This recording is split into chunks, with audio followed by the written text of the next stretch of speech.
mo ní tẹ́ ò bá mi irinṣẹ́ ògún irin ni bẹ́ẹ̀ mọ̀sá ẹ ò jí ọlọ́bẹ̀.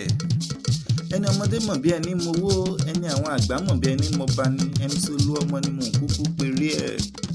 Èní lọ́jọ́ ìbí rẹ, kóríjẹ́ ó pẹ́ láyé, kẹ́dàjú gbáyé ṣe ń tó ríran ọ. Ìwòye àmọ́dún nínú owó, nínú ọlá, nínú àìkú tí í ṣe baálẹ̀ ọ̀rọ̀ ni, gbogbo ẹja mi gbé tó àdúrà mi.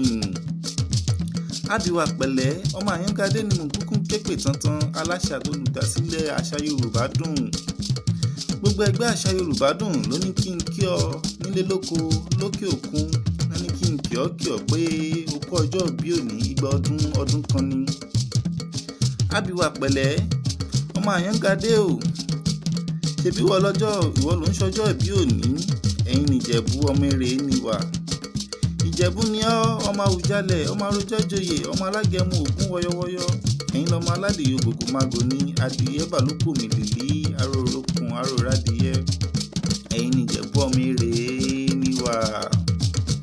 Àmọ́ tó bá wá béèrè pé ta ló ẹni tó ń kọrin rìsétì rẹ, ìyá àjọmọ yé wọn pé Àlàbí Akéwì ló ń kí Olúọmọ pé happy birthday.